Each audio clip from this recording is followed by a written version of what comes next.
Assalamualaikum warahmatullahi wabarakatuh.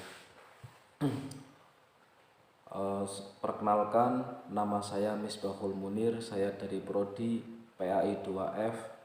Pada kesempatan ini saya akan menerangkan ringkasan jurnal yang ditugaskan oleh dosen pengampu Agus Salim Hamidi MPDI dari mata kuliah Ilmu Pendidikan Islam. Pada kesempatan ini saya akan menerangkan jurnal Politik dan Pendidikan Nahdlatul Ulama dari penulis Nur Rohmah Hayat. Tujuan penulis yang pertama menjelaskan peran NU di bidang politik dan pendidikan di Indonesia. Yang kedua, politik dan pendidikan masyarakat NU di era sekarang. Rumusan masalah dari pembahasan tersebut yang pertama, seperti apa sejarah pendidikan NU di era dulu sampai sekarang. Yang kedua, bagaimana peran NU di bidang politik dan pendidikan di Indonesia. Yang ketiga, siapa saja tokoh-tokoh NU yang berada di perpolitikan di era sekarang. Yang terakhir, bagaimana pendidikan menurut Kiai Haji Hasyim Asy'ari terhadap pendidikan Islam masa kini. Metode penelitian kualitatif.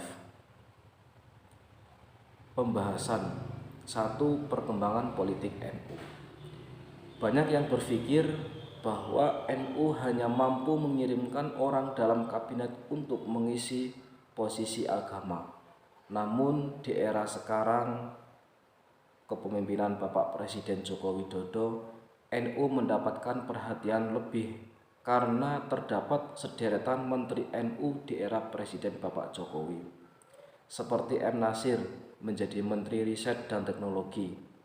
Nomor 2, Hanif Dzakiri menjadi Menteri Ketenagakerjaan, Imam Nahrawi menjadi Menteri Pemuda dan Olahraga, Marwan Ja'far menjadi Menteri Pembangunan Daerah Tertinggal dan Transmigrasi, dan masih banyak lagi seperti Bapak Haji Yaqut Khalil menjadi Menteri Agama. Yang kedua, sejarah pendidikan NU. Pesantren NU Kiai Haji Hasyim Asy'ari adalah pengasuh Pondok Pesantren Tebu Ireng, Jombang, Jawa Timur. Pada tahun 1919, Pesantren Tebu Ireng mengalami pembaharuan pengajaran yang semula hanya dengan sistem sorogan dan bandungan ditingkatkan dengan sistem berkelas yang terkenal dengan sistem madrasah dan menjadikan madrasah sebagai sistem pendidikan pesantren Tebu Ireng dan diadopsi oleh pesantren lain.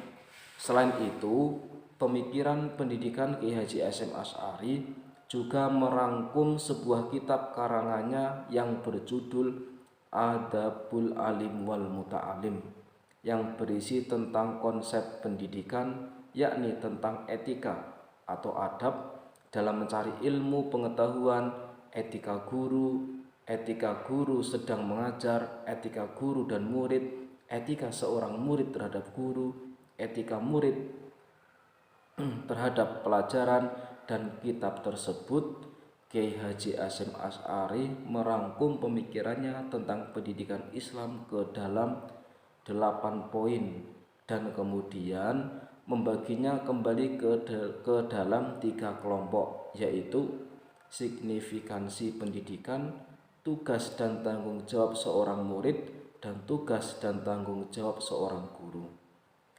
Yang ketiga, implikasi pemikiran pendidikan Kiai Haji Hasyim Asy'ari terhadap pendidikan Islam masa kini.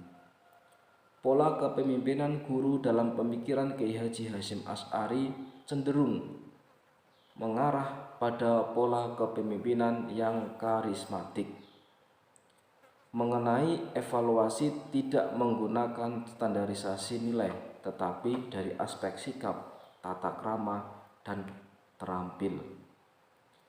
Kesimpulan dari jurnal tersebut adalah Kiai Haji Hasyim Asy'ari lahir di Jombang, Jawa Timur 10 April 1875 atau 24 Dzulqa'dah 1287 Hijriah.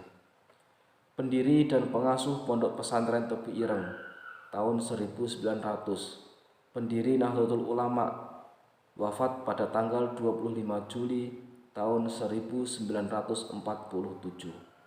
Dalam kitab Adabul Alim wal Muta'alim, beliau menerangkan pemikirannya tentang pendidikan Islam ke dalam 8 poin. Dari 8 pokok pemikiran di atas, Kiai Haji Hasyim Asy'ari membaginya kembali ke dalam 3 kelompok, yaitu signifikansi pendidikan, tugas dan tanggung jawab seorang murid, dan tugas dan tanggung jawab seorang guru.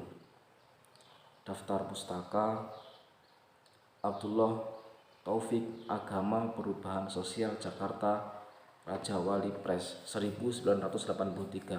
Abdus Sami Humaidi, Biografi 5, Rois Am Nahdlatul Ulama, Yogyakarta, Pustaka Pelajar, 1995. Arifin Imron, Kepemimpinan Ki Haji, kasus Pondok Pesantren Tebu Ireng, Malang, Kalimahusada Press, 1993.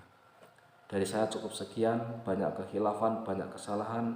Saya pribadi mohon maaf yang sebesar-besarnya. Akhirul kalam, wassalamualaikum warahmatullahi wabarakatuh.